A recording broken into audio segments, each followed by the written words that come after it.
Hold it. Let me see if I can make it bigger. All right, so the problem says, complete this Punnett square below. We have two parents. Parent number one is a heterozygous deer. Parent number two is a homozygous recessive deer. And the alleles are good hearing, bad hearing. The reason I chose this is because we can always try to connect it to adaptation. So in this case, good hearing could be an adaptation that helps some organisms in the population survive. So once again, dominant is good hearing. Recessive is bad hearing, big G, little g. And the parents are, one parent is heterozygous deer, that's the deer. And one parent, another parent is homozygous recessive. I don't care which one is the mom. I don't care which one is the dad. All right, let's see if it works. All right, guys, I'm gonna give you a couple of seconds. I mean, you could take maybe a couple of seconds. All right, try to solve it on your own. I'm gonna call on someone. Ooh, I think I already know who I'm gonna call. Yes, by the way, don't spam the chat. If I just say once, if you say more than once, I'm gonna call on you. Let's see how you've been doing in the chat today. Sorry, guys. So try to solve it. Try to solve it. Give me 1 second. What's that from the chat? Okay. All right, let's see how you've been doing with the chat. Sorry, I'm late. It's okay, Carver. Quiz. Yeah, the quiz is tomorrow. But I think we didn't mention the quiz is tomorrow. We said by the end of the week, but you know, tomorrow is the last day of the week, so it makes sense. Yeah, 200,000 years. So it changes every year. Every year, scientists make new discoveries that, you know, they determine that. I think you guys saw it in Mr. Bison's class. You were looking at different skulls, different ape or human-like skulls in the beginning of the year. That's something you're gonna see in later units. Maybe not in 6th grade, but definitely in 7th grade and 8th grade. But yeah.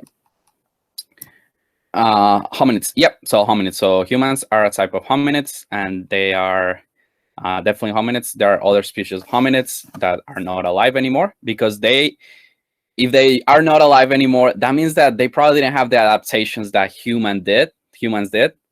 So the reason we don't see those animals, those hominids that you cover in Mr. Bison's class in the beginning of the year, is because they weren't that well adapted. The environment changed, and they didn't survive.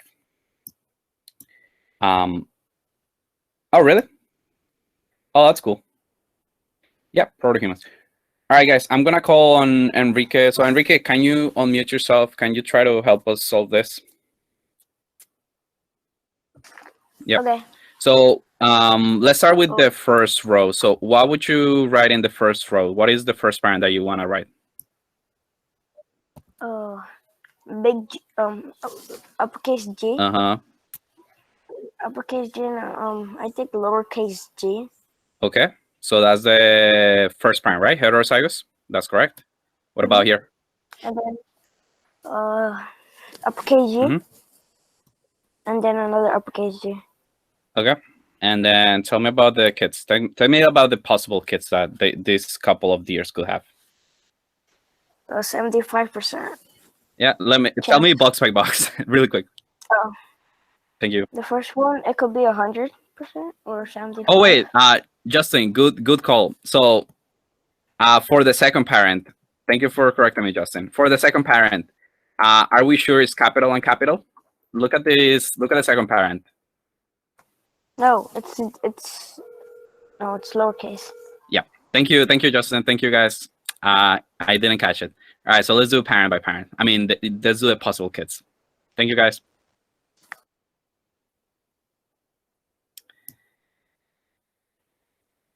Oh, I think he hung up.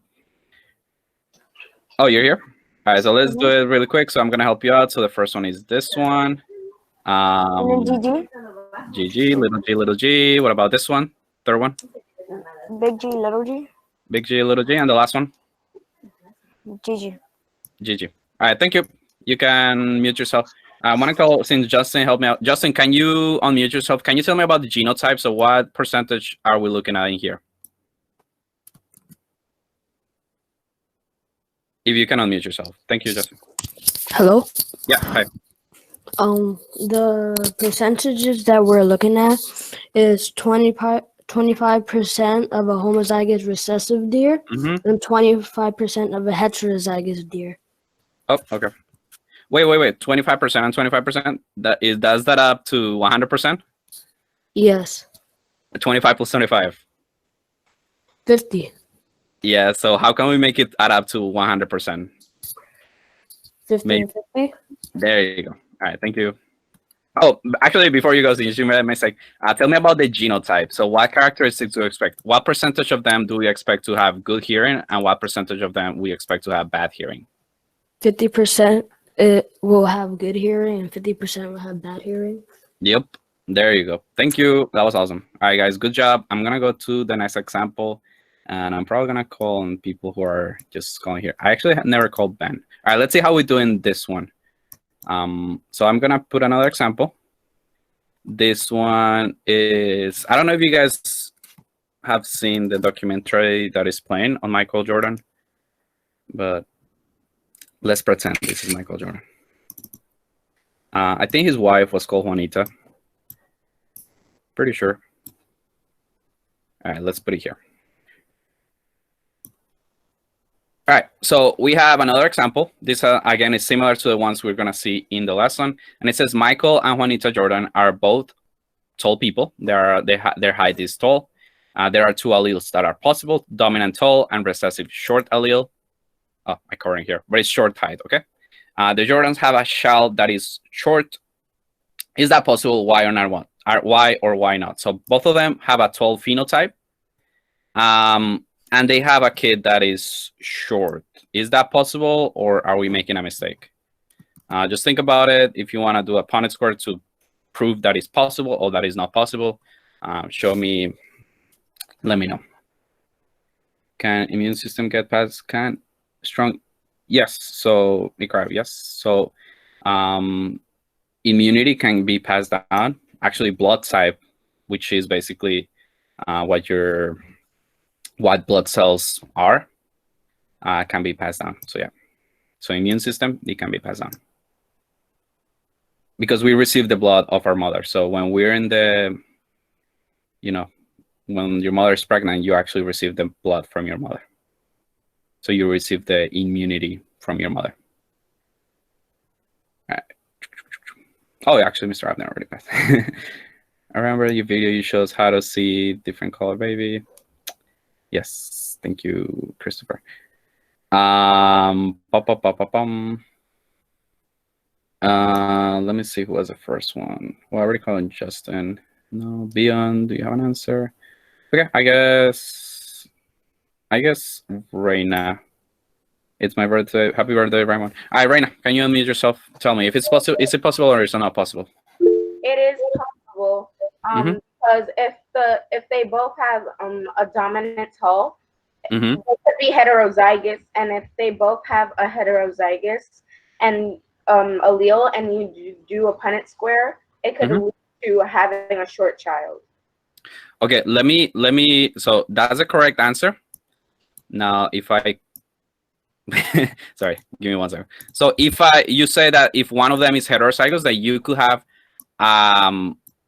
kid that is short. That's exactly right. Now let me ask you something. What if okay, let me see. You say two parents have to be heterozygous or one parent has to be heterozygous? I think two parents have to be heterozygous in order. Yeah, that's the correct. Okay, so I was gonna trick you guys. I was gonna say, what if only one parent is heterozygous? Then can you have the short kid? And the answer is no. But Reina correctly said that two parents have to be heterozygous. And what is the percentage that we expect for short kids? The percentage will be. It will be. Oh, I made a mistake again. Sorry. Oh, who's it? Yeah, so the percentage for short kids, if you look at this Punnett square, this kid is gonna be tall. I don't like this. This kid is gonna be tall as well. The second kid is gonna be tall, as well as the third kid is gonna be tall as well. And only one of the kids, or only one's possibility is gonna be short, which is this one right here. So the percentage is going to be 25% for short kids. Remember, heterozygous crossings, they always give you that 75-25. So right away, we know 75-25 is the result of whatever characteristic we're talking about. It's always going to give us that answer. So yeah, thank you, Mr. Avden. So if you ever look at heterozygous crossing and you look at the two parents, before doing the Punnett square, you already know you got to get that 3 out of 4 or 1 out of 4, depending how you see it.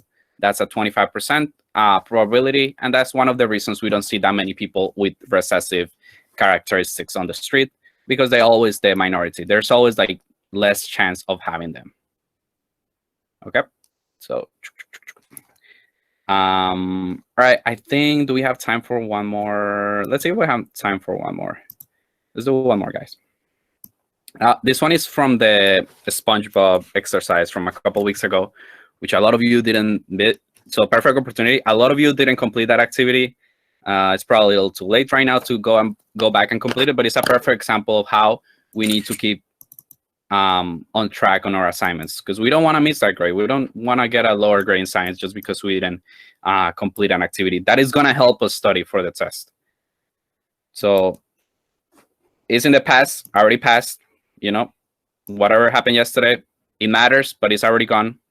Focus on what you do right now. If you need more time for an assignment, let us know, but complete the assignments in the time that is required.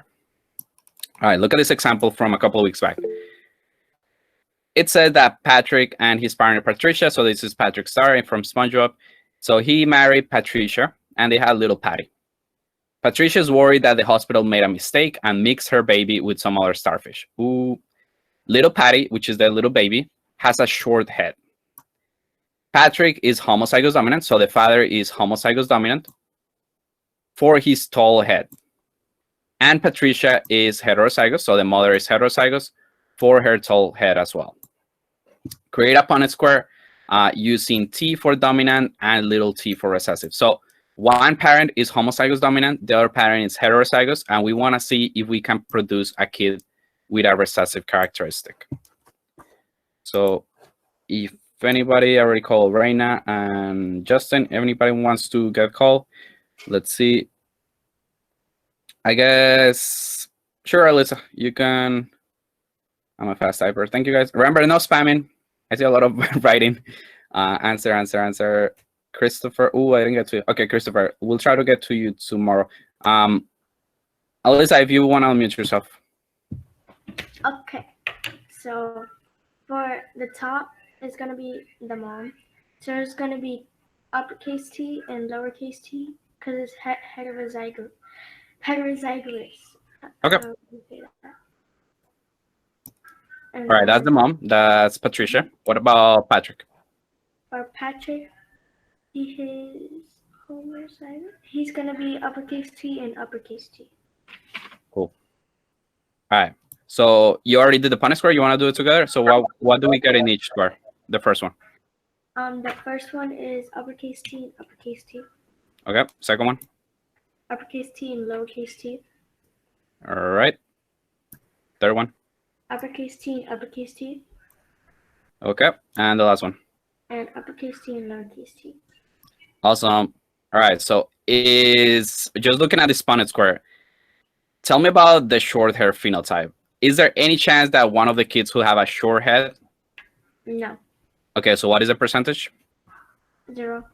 0%. I'm gonna draw it really big. 0%. It turned into a circle. What about? So do you think the hospital made a mistake just based on your results? Yes.